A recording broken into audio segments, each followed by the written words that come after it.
Hello, everyone. It's great to have you back for another weekend workshop. I'm so excited that you've gathered here today to hear about emotional EQ, intelligence, all of this that we women are so amazing at, but the fact that we can actually leverage this to help us to create business relationships that thrive. So Jade is here today to talk to us about that. We're so grateful for Jade that not only is she a part of this weekend community, but that she's sharing with us her knowledge and skills today. I don't know about you, I always get excited when our own weekend members are delivering these workshops. It's great to see that it's completely relevant and very often has been requested by someone in our community. So thanks to Jade for sharing this with us today. Just before we get to the presentation, I would love for you folks just to introduce yourselves. Go ahead in the Zoom chat. You know I do this every time, but you never know who's going to be here. If this is your first time that you have ever turned out to one of our events, welcome. This is your opportunity to just tell people where you're from. Maybe if you have links to your business, go ahead and drop those into the Zoom chat.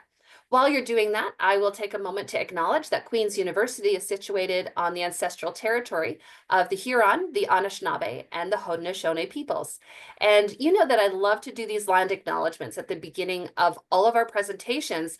And every time I just try to mix it up a little bit and make it relevant to what is happening, because I think that's what land acknowledgements are about. It's to acknowledge, to also be a part of that truth and reconciliation process. And so as I was thinking about how is this relevant to me today, I was mindful of the fact that tomorrow's Black Friday and we were heading into a big shopping day.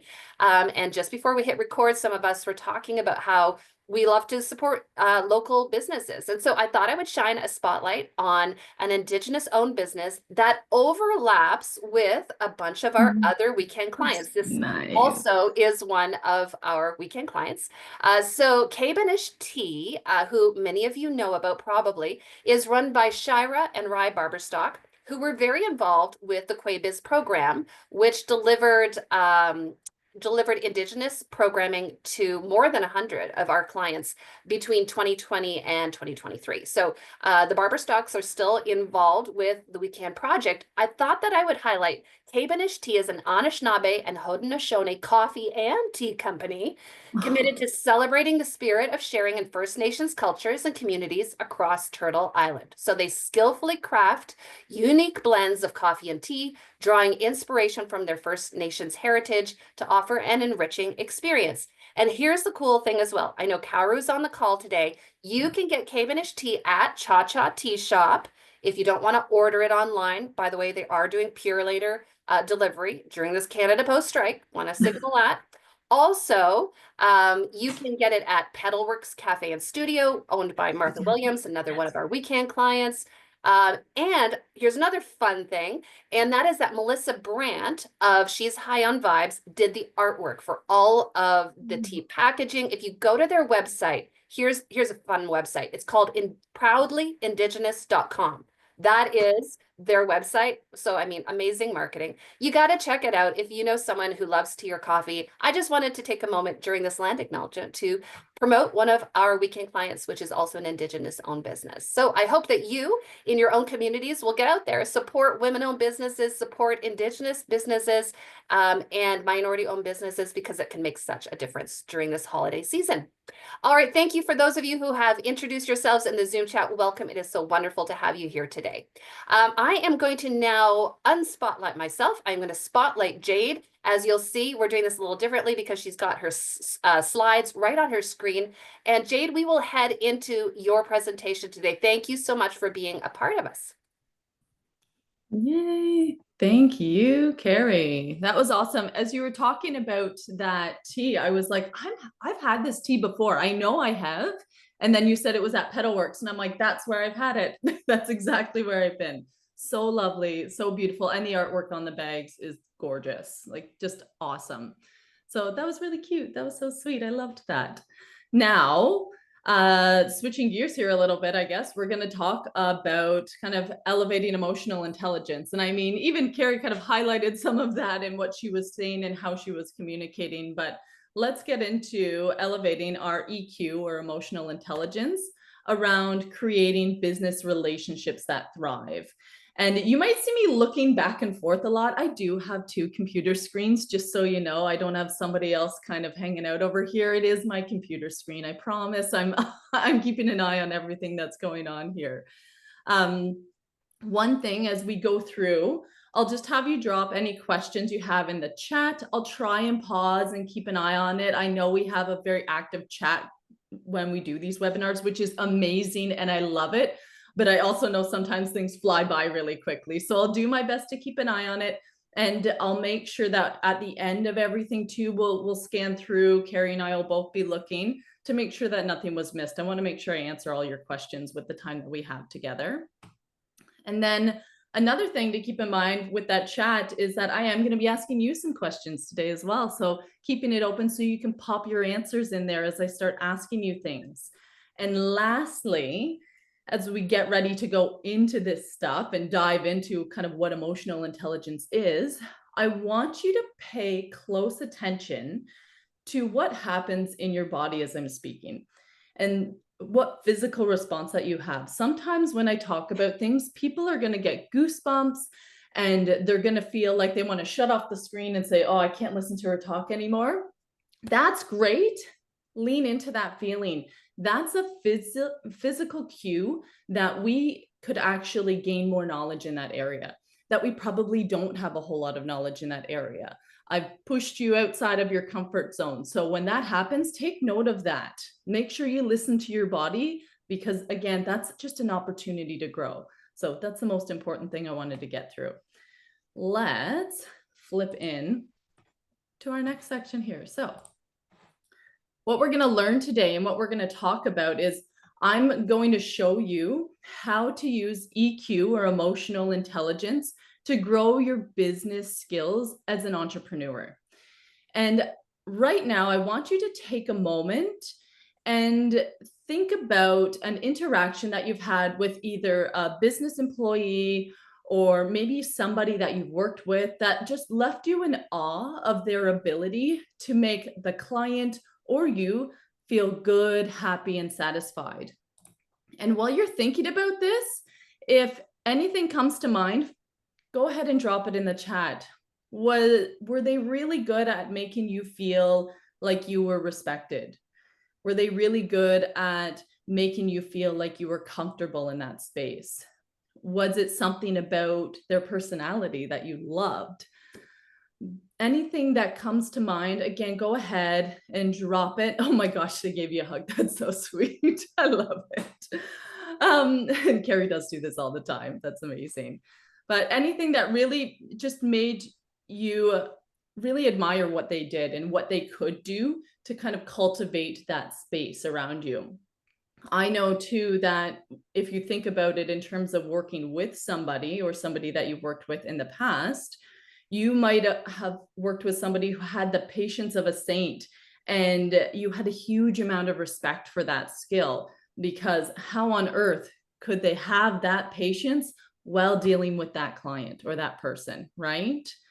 Now, as you're thinking about these things and you're dropping them in the chat, it's good to know and to keep in mind that these skills that we see in others, that we see other people exhibit in their businesses or as an employee of a business, these are all things that we can learn, and they are all emotionally intelligent skills. It's not something that you were just born with. It's something that can be learned over time with effort and practice, right? And the good news is that we're going to talk about how you can cultivate that emotional intelligence in your own business today. Intuition, love this. Awesome. That's great. Thanks everybody for chatting. Okay, so I guess I should introduce myself for those of you who don't know me and haven't seen me before, or maybe reintroduce myself to the people that do. Hi, I'm Jade. I'm a certified Rational Emotive Behavioral Techniques coach and consultant. What that basically means is that I help professionals take their behaviors from disruptive to constructive and have a more happy and fulfilling professional life. I have a dedicated experience in 20,000 hours in customer relations, refining work structures, developing training. I also worked in education for 7 years. So my ability to help you kind of take a concept and really apply it to what you're doing, is heightened because of that. I worked in education for a very, very long time, and it was lovely, and I enjoyed it so, so much. Now, moving along here. So I want to talk about, to start off, the importance of managing relationships. And for myself, as an entrepreneur, I've had the opportunity to experience how important it is to manage these business relationships with emotional intelligence. Suddenly, I found myself, when I was running my business, I would often have things like clients not paying for services rendered, or asking challenging questions about why what I was offering is valued at what it's priced at, and continuously getting emails that were really emotionally provoking. Right? We all have that. I'm sure if you're thinking about it right now, you can come up with something where you're like, oh yeah, I remember getting that email the other day and it just sent me through the roof, right? I got so upset, it threw my day. I couldn't do anything else. And that comes up a lot for us as entrepreneurs or solopreneurs, and realizing that we are getting provoked, and what to do around that is really important if we want to maintain those business relationships and keep them working for us in a way that helps our business thrive and move forward, right? It's this piece of entrepreneurship that you're going to come up against once your rubber really starts to hit the road in your business. And then you're going to think, oh no, I didn't prepare for this. I wasn't ready for this. And even if you've had a business for a long time, you may find that those things come up and trip you up even still, right? So when we do this, we really want to make sure that we've got the skill set in order to manage it, because it can really make or break whether or not we continue on this journey of entrepreneurship, because it can be frustrating. We're going to get frustrated. And I want to focus on talking about today the non-paying client, because that one, I'm sure if you've had those before, they can be really challenging to deal with. And that's a really, really easy way to get provoked when you're working in your own business, right? You may often hear yourself saying like, this is $1 billion client. Why is it so difficult for them to pay this invoice on time? Or this was such a reasonably priced product. Why do I need to convince them to purchase it when the value they've already received is huge, right? Why is this happening? Or even it might be that you're partnering up with somebody, right? With an individual, and then all of a sudden they're changing the terms of the agreement that you already had set in place. Those frustrating things come up time and time again. Has anybody had anything like this happen in their entrepreneur journey so far? If you've have just throw like a yes or a little emoji in the chat. Be like, yes, I've had those. Yes, multiple times. Absolutely. They come up time and time again. Awesome. Yep, definitely. Absolutely. It's something that we are going to come up against, and we have to learn how to navigate that and work through it. So let's see here. So how does emotional intelligence, or EQ, help with that?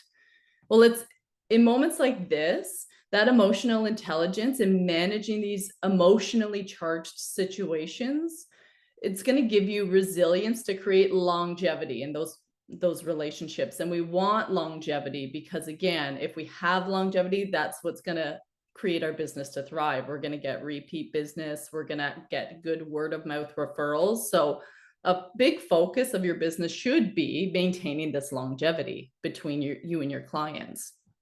So can you imagine how wonderful it would be if you realize that when you do receive that, there's a late invoice notice, or you see in your calendar, oh, this person should have been paid up by this time, they haven't done that.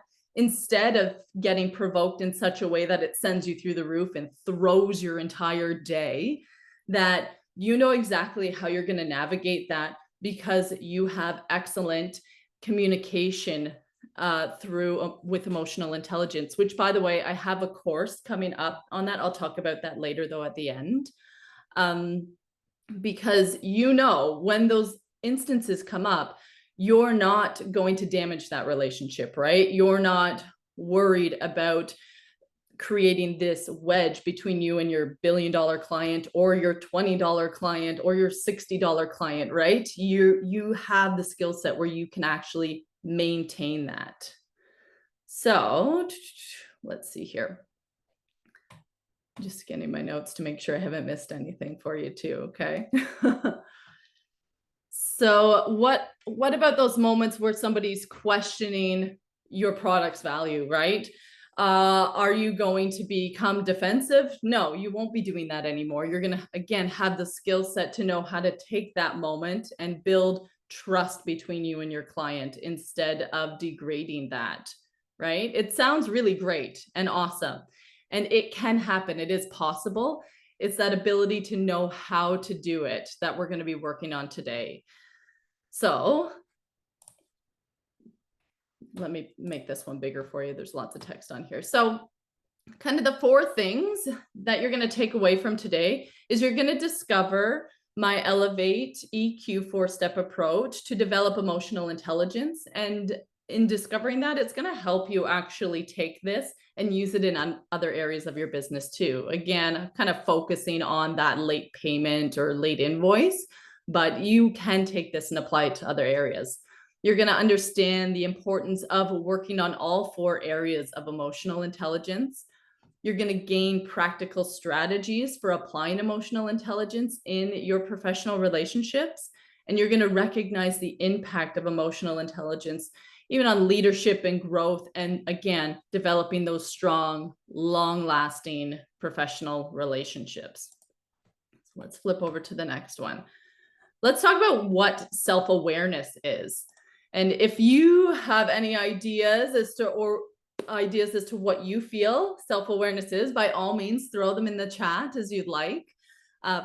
For my 4-step system, self-awareness, which is the first step in this Elevate EQ approach, it is the understanding of yourself, right? This is the foundation of emotional intelligence. It's what it's built off of.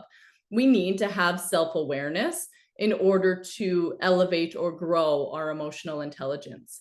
And this self-awareness or understanding of self is really gaining deeper insight into your personal behaviors and motivations.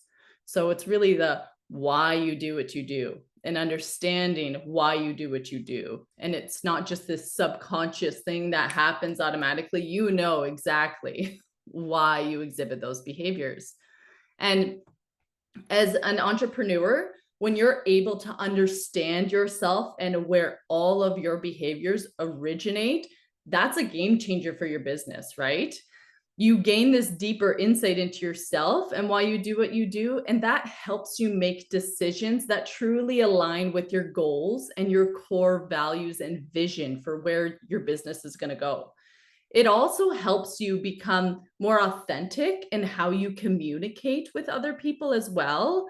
And everything you say is, again, lining up with where you want your business to go.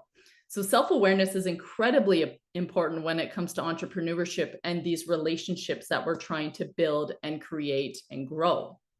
It also gives you the ability to better manage your stress and be more resilient when those challenges arise, because they're going to, right? We all know it. We all have it happen. And you get to recognize even the strengths that you have and how to leverage those more effectively, right? You can focus on what you do best and bring even more of that to your business and to those relationships, right? And lean into those pieces and grow in the areas where you're a little bit weaker. All right. When we're self-aware, we're able to really take actionable steps to make changes in how we behave. We have more choice. It's less reactive. Okay. Now, yes, we talked about personal growth. Let's keep going. All right. So let's talk about a little bit more about why this self-awareness applied to building professional relationships is so important. Okay, so in professional settings, self-awareness allows you to identify your emotional triggers and recognize how your responses impact your business relationships. Now, it's good to be able to identify what a lack of self-awareness looks like. because then when you can identify it, you're better able to make those changes. So let's use this example of Taylor. And if there's any Taylors here in the audience today, I'm sorry, I'm not picking on you, I promise. It was just the name that popped into my head when I was making my slides, okay? So Taylor, for example, with a lack of self-awareness, Taylor's a solopreneur managing a growing online coaching business. And she often feels overwhelmed when client feedback is critical, seeing it as a personal attack rather than constructive input. And without self-awareness, Taylor becomes defensive, relying on these curt responses or rationalizing her approach without fully considering the client's perspective. And what's the consequence of this for Taylor? Well, when Taylor is interacting in those professional relationships with that client, she's really defensive, right? She's defensive, she's dismissive, she feels like this is a personal attack. And that client ends up feeling undervalued. It potentially damages the relationship between you and them. They're not getting that feeling of satisfaction, and you've not created any loyalty there, right?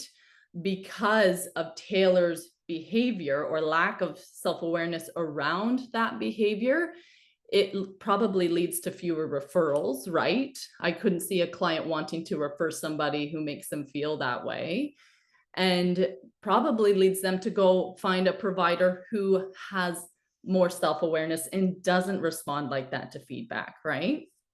So it's important to recognize what that lack of self-awareness might look like in your own business. I know I use Taylor as an example, but maybe try and think or scan through some memories about any time you potentially received client feedback. What was your response? How did you manage that? Were you self-aware at the time of that response? Did you realize what you were doing when you responded? These are all good things to think about, because if we're aware of it, we can make change, right? Now, moving on, what if Taylor had this self-awareness that we're talking about right now? Well, if Taylor had it, right, it would enhance her ability to anticipate her reactions and manage them more effectively, right? Which allows you to foster this trust and respect in that business relationship between her and that client. So by improving self-awareness, Taylor could enhance her ability to anticipate, you know what, here comes feedback. I know I typically get really defensive about this. So she's going to take steps to not let that spill out into that interaction. Okay. And in doing so and being aware of that, then she's able to foster this connection with respect between her and the client, right? And will likely have that client come back to her time and time again, because she recognized, I'm receiving feedback. I know I'm typically defensive. I'm gonna manage that this time. She creates more opportunities for herself and likely is going to get more referrals because of this as well. Now, as I'm talking about this, it's almost hard not to talk about the second step because they're so connected. We're working on our internal self right now, right? And the next piece of my 4-step system here is self-management. Okay, so the first one we looked at being aware of the behaviors we're exhibiting, being aware of those motives. Why do we do what we do, right? This second step in my Elevate EQ approach, it's really where the rubber starts to meet the road, okay? It's behavioral adjustments. So we actually start to learn how to modify the behaviors that we have so that we can get our desired outcomes when we're interacting in those personal relationships. Now, as an entrepreneur, we get to start to understand those behaviors almost even before we understand what we're doing, right? Because we see the result around us. If we've not been kind to a client or kind to a collaborator, right? We might get through that interaction, get through that transaction, that collaboration once, and then we might not ever see them again. And we have it rolling around in the back of our head, like, there was something about that, right? There was something about that it just wasn't easy. It was hard to work with them. And there was something about the way that I managed it that just didn't work, right? It didn't create that longevity, but we don't always know what it was, right? And I want to help you to be able to recognize, oh, this is what I did, and this is what I could do differently, and anticipate it and have more control and power and feel empowered in those moments. So when we recognize and we're self-aware, then we can start to self-manage and adjust these behaviors that we see when we're responding in those interactions, right? We can think about that. We know, okay, I know my default reaction might be X, which could be that defensive behavior, right? But I know that's not going to get me my long-term goal of keeping that client or having them come back and purchase from me again. So I need to exhibit a behavior that's more like this to maintain that longevity in that relationship. So looking at that and making that change is going to be really important. And we're really fine-tuning it. It might not be a huge change. It may be a small one, but we want to learn to be aware and modify those behaviors so we have greater influence in those situations, in those interactions, so that we can, again, kind of lead others and ourselves to get to those desired outcomes that we're looking for. Now, why it's important, of course, self-management helps us regulate our emotional responses, especially when we're under pressure, and it ensures that our interactions remain positive and productive and constructive. I really like the word constructive. I don't know if you guys have heard about the what is it? The positivity that's not great, right? Well, it's okay. Things don't have to be positive all the time, but constructive. I love that word. They need to be working for us in a way that benefits us, right? And that's why I really, really love using that term for this. Some of us have this negative connotation around positivity sometimes. Replace that positive word with constructive. That'll help a lot. Now, an example of a solopreneur when you're lacking this self-management, we're going to talk about Mary. Any Marys? Any Marys at all? My mother-in-law's name is Mary. That's why it's up here today. And not that this was an interaction we had with one another, but I know she would find this funny. So I put her in. So Mary, okay, she is a solopreneur running a small graphic design business and often works under tight deadlines. And when unexpected client challenges come in at the last minute, or changes, sorry, come in at the last minute, Mary feels this surge of frustration. Without self-management, she allows that frustration to seep into her communication, sending really kind of aggressive, short, like high temper emails and sounding really impatient on client calls because Mary just wants to get stuff done, right? Mary's got a deadline. She's trying to meet the deadline. And now she's got a client who is throwing that routine or throwing that goal that she's got in mind. Now, Mary's unfiltered responses makes her client feel like that request is a burden, right? And it creates this tension and discomfort when they're working together, right? And then over time, this behavior erodes that client trust. And Mary begins to lose those repeat businesses, and clients prefer to go work with somebody else who can manage that stress more gracefully, right? So you can start to really see, again, how could you apply this, or have you done this in your own business? Have you been on those tight deadlines and then all of a sudden the client said, hey, can we switch this up? And did you let your feelings seep into that communication? Did you make it feel like it was a big burden? And do you feel like that caused a decrease in business with them in the future? Right? The goal is longevity in our relationships and our business. So we want to build a nice, strong, what do I like to think of it as? Like a tree, right? Our network, or a strong tree. You want big, strong branches so that they don't fall down in the storm, right? So moving along here. Now, what if Mary had that self-management skill? And again, I swear, I'm not picking on my mother-in-law. I truly do love her. But let's say Mary did have this self-management piece, and When you can manage these emotions effectively, you're able to create environments where others feel comfortable and you're promoting smoother and more successful collaborations, right? So, self management would help Mary regulate these emotional responses, especially under pressure, and ensure her interactions remain positive and productive. Mary would communicate more constructively and she would foster more trust between her and her clients, right?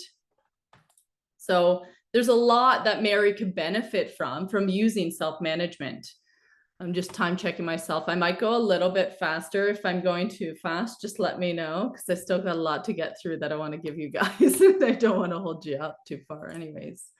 Now, we're going to switch gears a little bit. We're still doing this EQ Elevate system. It's got 4 steps. We're on number 3, but we're going to move into what I like to call external emotional awareness. The first 2 steps we're working internally, right? So we had self-awareness and self-management. Now that we've worked on those 2, we're going to start to work on external emotional intelligence, and we're going to look outward around us. So what is social awareness?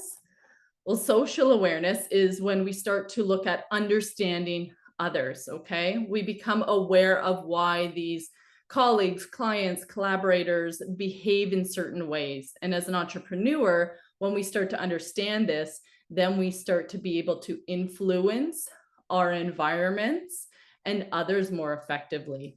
And if you don't like the word influence, which somebody has told me before, you could use a different word like manipulate. She said she liked the word manipulate more than influence. Personally, I like influence more than manipulate, but replace it with whichever word you like. They're going to get you the same result. And that result is that you're creating this environment to get you to a desired result. So again, how is this going to benefit us? Why is it important? When we understand the emotional perspectives of others, we start to be able to build that rapport really quickly and really well and make a really strong base for our professional relationships. And when we're able to do this, we have more empathy within our business, and those business contacts, they want to stay in touch with us. They want to be connected to us. Okay. So by being able to understand these emotional perspectives of others, we actually create stronger businesses. An example of when this is lacking, we're going to use Sam this time. Okay, we're going to pick on Sam's. So Sam, a solopreneur who provides digital marketing services, struggles with understanding the emotional perspectives of others. And when a longtime client expresses hesitation about a new marketing strategy due to budget concerns, Sam dismisses it, assumes that the client just doesn't understand the value of the proposed approach, and without talking to the client and getting into their perspective, Sam pushes forward with an assertive explanation and really downplays the concern that her client has, right? Kind of just like stomps it out. And the consequence of that is because Sam is unable to empathize with the client's financial concerns, it makes the client feel unheard and undervalued. Again, that rapport that we're trying to build is strainy, it's strained, it didn't really even happen, the relationship is strained, and the client eventually decides to end the contract and go find somebody else who they can connect with, right? Now, the impact on this, the impact when we do use this is when we're able to understand others' emotional perspectives, then we're able to increase our empathy when we're interacting with those people. Our empathy is a direct result of being able to understand other people's perspectives, right? So when we get to do this, then we kind of elevate our ability to connect with these people and to make them feel connected with us. So if Sam was able to do this and use this social awareness, Sam would have been able to build that rapport and empathy with the client, recognize that there was a budget concern and validate it. And then Sam could have either adjusted the proposal, offered an alternative strategy, or done whatever it was that she had available for these scenarios, because everybody is different in what they would like to offer when these things come up. but she could have handled that situation that in a way that the client knew they were heard and their concerns were validated. And that makes a big difference when you're interacting with others as well. So then the last step in my 4-step EQ approach and the external section, right, is relationship management. Now, with relationship management, again, this is the last step in my 4-step EQ approach. And this is where we're really focusing on, again, externally other people and what it is that we need to do to develop these skills to positively influence these business relationships, right? We're looking for ways to influence others. And again, if you don't like the term influence, by all means use manipulate or whatever else it is. It's the ability, though, to start to have control to get to your desired results. Impact. Ooh, I like that, Carrie. I'm gonna bank that one too. I like that a lot. That's a great one. So we all have influence over each other, whether we feel like we're manipulating, influencing, impacting people or not. We all do. Everything we do is influencing a situation, is influencing a person, is impacting them or impacting another in some way, shape, or form. Our environments influence us. Our anything we say, do, body language, our everything is an influence that leads us to a decision, that leads us to an action, right? We, as business owners, need to keep this in the forefront of our mind when we're interacting with others and building those relationships. Everything you say influences that relationship. Everything you choose to do, everything you choose to offer, everything you choose to not offer, right, has an influence. And how are you going to structure it in such a way that guides that client, collaborator to the desired result you're trying to get to and makes it feel meaningful as well, right? And genuine too. So we really have to start thinking about how we're interacting, honing our communication styles to, again, help guide people to these desired results that we're looking for and show really a genuine interest in other people and how we approach everything, right? Now, sorry, I'm going to take a sip of coffee. I've got a little bit of a sore throat. I don't know if you can hear it coming through, but I'm going to take a little sip here. While you're doing that, Jade, I was thinking of a quote from Iris Apfel, and I don't know if you know, she's a fashion icon in New York City, and I think she may have passed away now, but she was like 100 and some years old. But she said, you have to be interesting. Oh, no, sorry, you have to be interested to be interesting, right? And Oh my gosh. kind of speaks to your idea of be aware of other people, because otherwise we're so inwardly focused that we're not of interest to anyone. It's true. It's true. We only become interesting to other people when we show a genuine interest in them.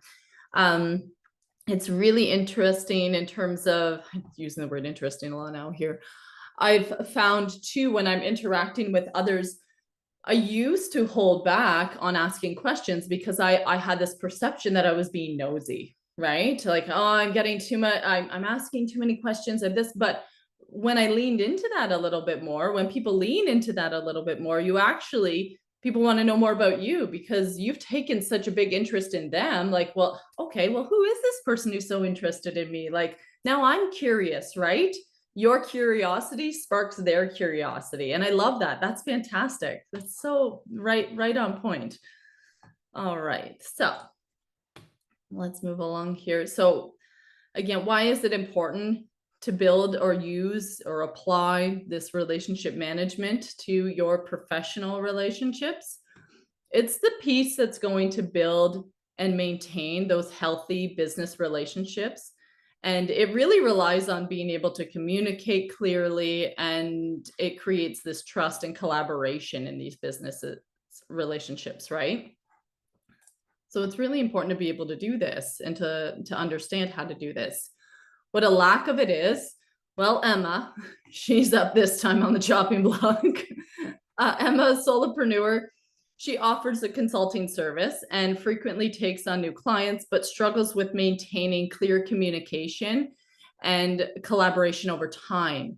And when clients reach out for progress updates on reports, Emma responds late, often doesn't provide detailed answers. She's very vague.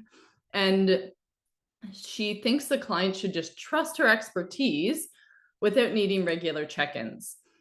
And then the consequence of this poor relationship management is Emma's lack of communication and disregard for those regular updates really erodes the client's trust and makes them feel disconnected from this project or service that's being provided, right? Without that sense of collaboration, the client will become frustrated and eventually end that partnership or contract, however you'd like to word it, right? So, what if Emma did use relationship management?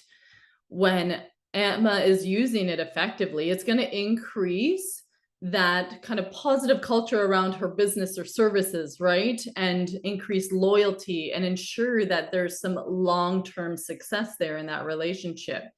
If she prioritizes this communicating clearly to increase that trust and collaboration, Emma could have built a stronger, healthier business relationship.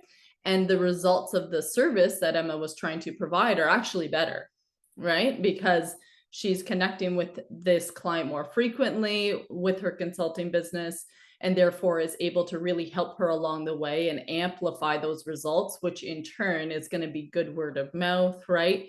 Getting new business easily and increasing the likelihood that Emma's client's going to come back to her in the future, right? So I don't know if you've kind of picked up on the theme here, but when we take emotional intelligence and we apply it to these business relationships we have, we create a lot of longevity. And I'll say it a million times just to help it stick in there more and more. Now, business is person to person. Businesses don't exist without people, right? Somebody has to come up with it, somebody creates it. And it can often be forgotten that we're just dealing with people. And these people skills that we have, these emotionally intelligent skills that we have, are really what are going to get our business to really grow and thrive and create really strong connections with others. At its core, it is always person to person. I don't know if you've ever dealt with anybody before where they've talked about how they were talking to a client and being screamed at and spoken to like they weren't people, right? A lot of us forget that there's a person on the other line, right? That even when we're frustrated as business owners with maybe a company that we're working with and we're letting that spill out into how we're speaking to them, we're forgetting that this is another person, right? They're not a problem, they're a person. So we have to figure out how we can decrease that emotion spilling into those interactions and be more thoughtful with how we are kind of communicating during those and making sure that those relationships remain constructive for you. Because a lot of the time when we get into those situations, we are just looking to create something that's more constructive for our business, right? And in order to do that, we have to be constructive ourselves. So, excuse me. Why is this focus on people being a business so important, or it's being, people to people, businesses people to people? Well, it creates a lot for you, right? It's that trust and loyalty. It creates positive relationships, right? That trust and loyalty is really the bedrock of maintaining and retaining your clients. And when we're able to do this, it really keeps your business, all the business that you've collected over time, sticking with you. And that business sticking with you is what helps you eventually grow and scale up your business as well. This focus on people as well increases the ability to collaborate and innovate. So you get these constructive relationships, maybe business to business ones, where you get a lot more ideas going, you can grow in different ways. And again, increasing that like business tree that you're getting and getting those branches out there and making them strong and solid, right? Resilience in difficult times is a big one. you can start to really see how, even if there are challenges that come up in those business relationships, if you've been working hard to use a lot of emotional intelligence along the way, because you realize these are people we're dealing with, when you do hit something difficult, it's less likely to break down that relationship as quickly because you've built up a lot of trust for that, right? Reputation and brand perception. I mean, people talk. That's a big part of business, right? People talk to each other. They're going to know if you were constructive, if you were positive, if you made people feel happy, if you made them feel appreciated, they're going to tell others, right? So it's important to keep that in mind, that having those connections and making sure that we remember businesses are people, and it's businesses people to people, that we are building our relationship when with them well, so that it again increases our reputation and our brand perception. And then long-term sustainability, which is what I want for all of you, is to be able to create this beautiful business that's going to be sustainable for years to come, or as long as you'd like to have it or dive into that endeavor. So let's go back to our late client, the one that's not paying us. Remember, with those late invoices, if we forget that business is people to people, there's different ways that we might respond to that client. And what that might look like if we have a lack of this people to people perspective, if we have a lack of this emotional intelligence when we're dealing with these late payments or late invoices, are things like this. We might react impulsively, right? We might respond to the situation or frustration with anger, perhaps sending aggressive or confrontational emails, and we might come across as unprofessional, strain that relationship, and make it harder to even resolve this issue in the first place. We personalize that situation. Remember one of our examples, we talked about that, right? If we have low emotional intelligence or low EQ as an entrepreneur, we might take that personally and assume that the client is intentionally disrespecting us. And in turn, when that happens, it leads to these feelings of resentment. We have clouded judgment, and then we're not making decisions that align with our long-term goals when we go to deal with that situation. Sometimes we might even avoid the issue altogether, right? We don't want to deal with it. This is uncomfortable. I don't know what to do. I'm just going to avoid this, right? And then when we do that, we're not addressing that situation directly, which we need to do, right? It needs to happen. Our businesses need to thrive. But the result is that that delay might be prolonged, right? And then it further affects your cash flow when you're trying to create a more financially stable business, and causes more stress for you. Failing to see the bigger picture. So with low emotional intelligence, you might focus solely on your own needs, which could be the urgency to get paid. And without considering the client's circumstances, this lack of empathy might prevent you from exploring alternative solutions that are win-wins for both, which could be something like setting up a payment plan or extending a due date under certain conditions, which could preserve that relationship and still address the issue, right? And then lastly, damaging the trust and professionalism. So without this skill to manage your emotions or understanding those clients with those interactions, it might come across as tense, rigid, accusatory, and damage your professional relationship, leading to a breakdown of trust and possibly a loss of that client altogether. We're trying to avoid all of this while still getting paid, right? It's challenging. It can be hard. It's very emotionally provoking to have somebody not respond to their invoice on time, but it does happen, and it is going to come up, like somebody said earlier, all the time, right? And we need to be aware of what it looks like when we're dealing with those and we have low emotional intelligence, because again, that's going to impact our business's longevity, and we don't want that for you. What does it look like? when we have elevated EQ, elevated emotional intelligence, well, when we have elevated emotional intelligence, we can respond calmly and professionally. Professionally for me doesn't mean that you're not coming across as human. It doesn't mean that you're cold or you're cut off. I think a lot of the time people think professional and then they take their whole personality and their whole self out of the interaction. That's not what professional is to me. Professional is you are still maintaining and getting to the desired result or goals, but you still bring yourself to that interaction, right? So when we respond with emotional intelligence, instead of reacting out of frustration, we take a step back to kind of assess our emotions before we reach out. We don't avoid it. We are going to get to it. It is happening, but we assess before we respond. And we communicate in a way that's respectful, allowing our clients to express their concerns and expressing ours, right? There's an overdue invoice. Hey, just wanted to check in. I wonder what's going on. Is everything good on your end? Is there anything I can do? And then seeking to understand, right? That curiosity thing that we were talking about earlier that Carrie mentioned, right? When we recognize that there might be a reason behind a delay, such as cash flow or administrative errors on that other business's side, right? We can approach that differently. And it's important that we ask questions and we get curious so we can better understand the situation. This also helps us avoid taking those instances personally.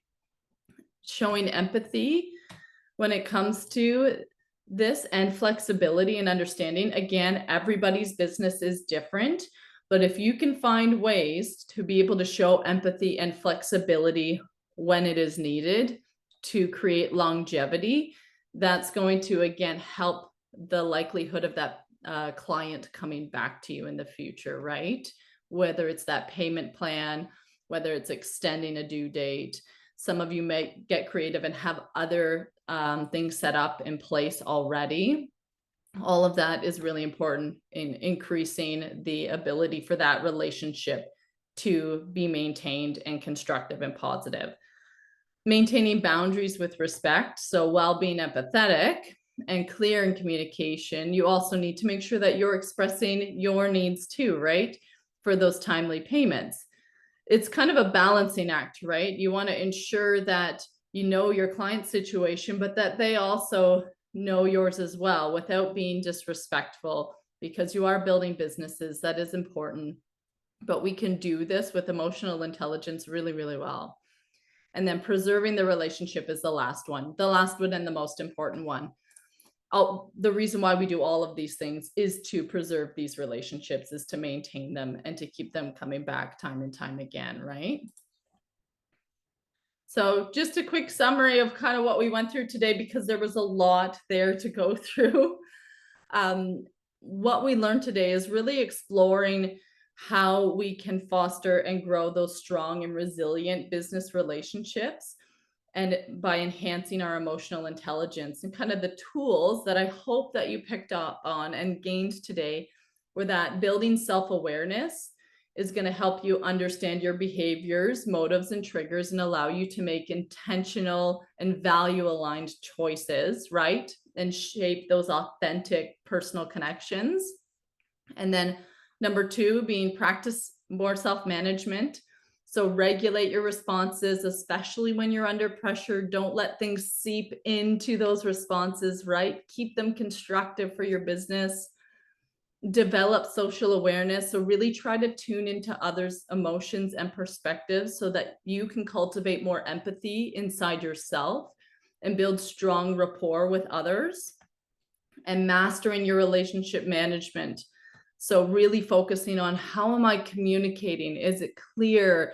Am I collaborating effectively? Am I really nurturing this relationship to build mutual respect and trust? Remember that business at its core is person to person. So being emotionally intelligent is a really valuable skill, especially when we're building our businesses. Now, I have an actual 3-session course starting December 4th, and it's going to help you kind of build on what we just went over, because we really just scratched the surface. There is so much more to go into when it comes to elevating your emotional intelligence. So I do have a course starting. It's 3 sessions. It starts on December 4th. And then we do it once a week for 3 weeks and kind of build on that skill set of how to follow through with good communication, which really gives you the tools you need to halt old cycles in your communication style and really have more controlled responses in those professional relationships. So you can decrease misunderstandings and really ensure that your message is understood as you intended it to be. So again, that's coming up. It builds nicely on what we talked about today. I hope that this was all really, really helpful. Were there any questions? Did I miss anything in the chat as I was talking away? I have one thought, Jade, just as folks are thinking about that as well. And so, as women, so what I was thinking about is like, okay, so where is the line between this and people pleasing, Mhm. becoming a doormat, right? Like, Yep. we want to we want to get along. And as women, we do. I Yep. find like, probably more so even than men, in Mhm. business, like we really want to get along. So, at what point and how can we distinguish between kind of be assertive, I suppose, and then this idea of like we're only going to put up with so much. That's basically what I'm saying. Because I think almost that's what I see a lot of women suffering from also, being a bit confused on that. So I thought I would turn to the expert. Yes, absolutely. That's a great question, by the way, because it when you go to do some of this stuff, it depends on how you perceive it, right? I always like to find the win-win. What am I going to do that is emotionally intelligent in my response, but also makes me feel like I am winning, right? When we think of people pleasing, we're doing that and we're sacrificing ourselves, right? We're not gaining anything from people pleasing. It becomes a really toxic cycle that you get into when you're just people pleasing. So if you are able to go, okay, I'm going to exhibit this behavior because I know that it's going to benefit me in getting to this goal, as well as benefit my client or my collaborator too. I always look for what's a win-win. If I don't feel like the behavior or the action I'm going to take is of any benefit to me at all, then I'm going to reevaluate, because there are win-wins out there. You can find them. It's just a matter of digging in a little bit deeper, being more conscious of that, and realizing when you're just doing something fully for someone else and when it's actually something that is mutually beneficial. Does that answer your question? Yeah, I think we don't consider the win for ourselves enough. So I think Mhm. thanks for that highlighting that. That makes a lot of sense. Yeah. Nancy asked a question. She's curious about your thoughts about emotions coming across in emails versus the phone versus person, which I think is a great question. It is a really good question, Nancy. So the benefit, it's really interesting. The benefit when you can talk to somebody person to person, the benefit of that when it comes to your relationship management piece is you have greater influence because you have more tools to work with, right? When I'm talking person to person, they can see my face. They can see my body and that I am smiling and that I'm relaxed or I'm comfortable or I'm happy conversing. I have more tools to work with when I'm face to face. When we start to take away almost like senses or experiences when we're interacting with others, so then we drop down to a phone call. Now they can't see me. So now I have to be really, really cognizant of how do I sound when I'm on the phone? How can I make them think I'm smiling, right? How can I make them understand that I am happy? How can I get that across without them being able to see a smiling face? And a lot of that actually comes down to your tone and how you speak. And some of us hear ourselves really, really well, and some of us do not.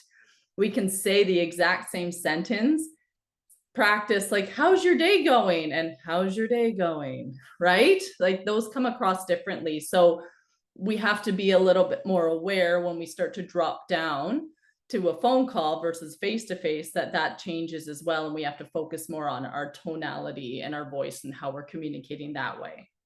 When it comes to email, again, now we've taken out another element that I just talked about that we were using. Now I have no tone here, right? I have no physical body language cues that people can go off of. They cannot hear my voice. So how do I convey through my email that I am happy, that I'm okay with this, that this is a good thing, that this is excellent? That's when you really start to focus on your word use. If the words you're using are associated with something negative for others, and we would know that by connecting with people and being curious about them, right? Like I said, I learned that one lady, she hates the word influence, right? To me, I view that as positive. I didn't know that about her. So understanding and knowing the people that you work with is really valuable. The other thing you could do too, Nancy, is when it comes to communication, I always like to do face to face in the beginning if I can, because I'm trying to build rapport. I want them to see me. I want them to know me. I want them to understand who I am, so that when they open an email from Jade, they're like, oh, I can envision it. I can see her smiling face. I can hear her happy tone. Like, I know this is Jade and this is what she emulates. So it's easier for them to imagine that when they're reading those sentences, because that's how they see me communicate on a regular basis. Emojis in the email, I'm 1,000% on board with that. And you will find as we get more Gen Zs, and eventually when Gen Alpha comes in, there's going to be emojis everywhere. Absolutely. Use Like a return emojis. to hieroglyphics, right? It's sort of Yeah, it's true. It's so true. these paintings. Another thought, yeah. Oh, and I thought I'd just add to that because I love what you've said, Jade. I have a client that she communicates a lot in social media through direct messages to her clients and such, because that's where she operates. And she leaves voice memos rather than Yes. just typing. So Yes. remember, you can use voice. Well, as you can see today, we can use video because we get the whole experience from you, seeing you, all your expressions and all that. So I think like voice, but then also you can even send people like Loom videos, I suppose. So even though Mhm. we're using email, we can transfer depending on how important it is. We're not going to do that for everything. Yes. Absolutely. And that actually, I do that too. So that's a good point. I've used the voice memos for sure, and it's people like rave about it. They're like, that was so cool. Thank you for that. Yeah, or they're like, oh, that was so nice to hear your voice Right? today, right? Like it's So such a simple thing. unusual. Yeah. Yeah. And it saves you time, honestly. Like I Yeah. can talk into something so much faster than I can type it out. Yeah. That's One great. more thing I appreciate, I'm just looking for questions here, but the one thing that I appreciate is that you pointed out, this was at the beginning, you were talking about clients, colleagues, and collaborators. I Mhm. love alliteration, so I just wrote it down. But also what it made me think of is like, what you're not saying is we have to spend this time and energy with the trolls on internet who comment on things. Like we don't have to spend that time with everyone because we only have certain bandwidth. So maybe speak to that. I know you signaled those three at the beginning, which I thought was really great. And then I put two and two together by the end. I'm like, oh, because I don't have the energy to do this with everyone. Yes. Yes. And that's so true. I even find like a lot of this, when you're working with it professionally, it spills into your personal life too, right? Like you start to realize again, when you're looking at it from that win-win perspective, and not to be, uh, women, we have a hard time with feeling like we're being selfish, right? Every interaction that we have, we're looking naturally looking for some kind of gain, right? And you're right, we only have a bandwidth that can be stretched so far in a day.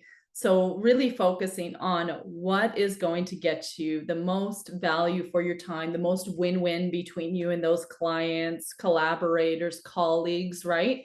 And spending time in that place, in that space, because we don't have the bandwidth for this. And to be quite honest, when you start to really actively try to apply emotional intelligence, you're probably only going to really try to apply it maybe like 20% of the time when you start.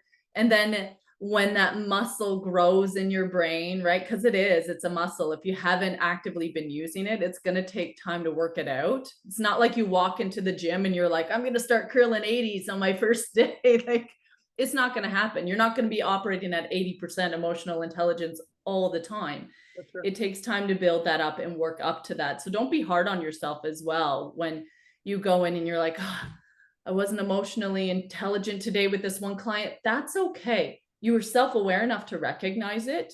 And in my opinion, that still does fall under emotional intelligence.